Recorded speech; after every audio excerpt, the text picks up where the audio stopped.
So going back to the question of why now? Why now? Okay, so a couple of reasons. Someone sent me Ray's letter, which had either leaked out or something, because it was not intended to be made public, is my understanding. And of course, when I read that letter, and he cites the FBI family at least 2 or 3 times in that letter, you know, it brings back the fact that we were all very indoctrinated, you know, even in 1981, January, February of 1981, when I went through FBI training school, there were lectures on that reviewed the FBI's version of the facts. Of the Peltier case. Of the Leonard Peltier case. And in gory detail with slides. So this was a formal curriculum? Well, you know, the formal curriculum at Quantico is just 3 things. Firearms training, academic, like legal training, and physical fitness.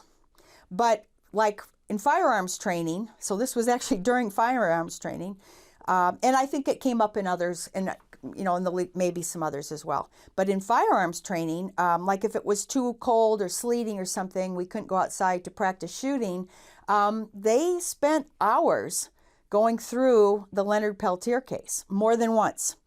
And I said with actually gory slides, because you know, it was a very, very sad ambush, and you know, there's horrible pictures about, you know, the whole thing.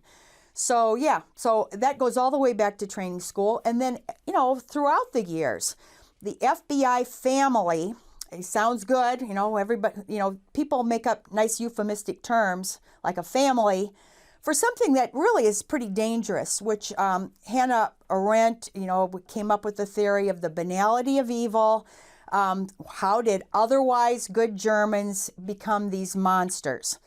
And when you're involved with group loyalty, nothing closer than a family, of course, this is the same thing in police work. So, you know, the blue code of silence.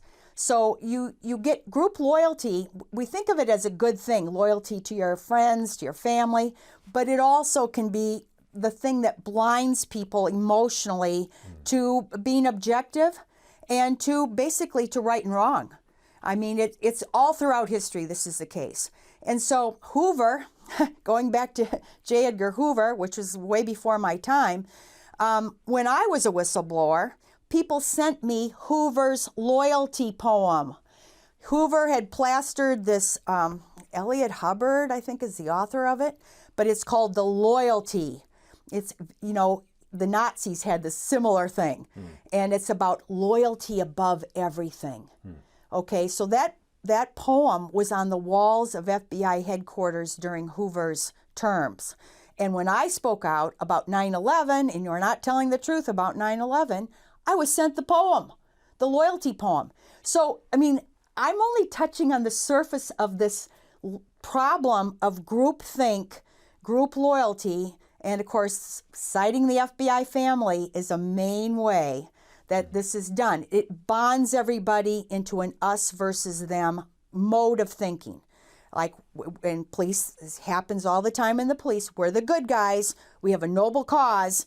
Maybe we can cut some corners if we can't prove the case. I mean, there are books written about the blue code of silence. And maybe if somebody in our group loses their temper and uses violence, we're all going to keep quiet about it because we're in a quasi-war and we're the good guys and they're the bad guys. Well, this absolutely pervades police work. It pervades military. And so I thought it was, that jumped out at me. That's one